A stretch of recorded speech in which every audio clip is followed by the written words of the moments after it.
Hi everybody, welcome to the Leeb.com video for June 4th, 2010.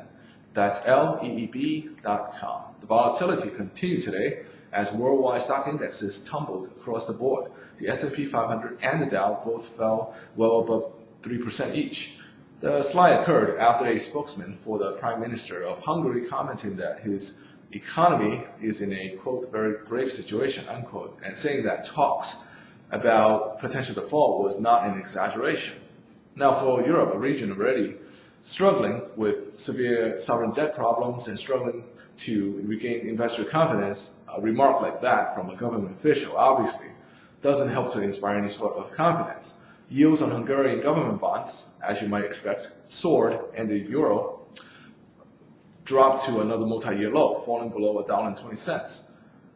But to put things in perspective, although Hungary clearly has problems, it's in better shape than Greece. Its public debt to GDP ratio is about 78%, which is pretty high, but still much better than Greece's 115%, and actually about the same as Germany's, which is about 77%.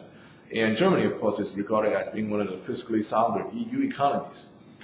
And another thing to keep in mind is that Hungary is in the midst of actions to shrink its deficit, and today's words could very well have a political motivation behind them to make the situation sound more dire to the public so that it might be more willing to accept future austerity measures. But in any event, there's no doubt that Europe is a mess.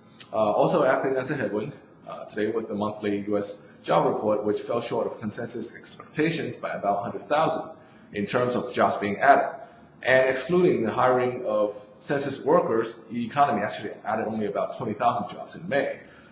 And more bad news, the average duration of being unemployed has also risen to a record high of 34.4 weeks. But there is some silver lining. The average number of hours worked increased, and so did average hourly wages. Overall, today's report showing slower than hoped hiring wasn't good.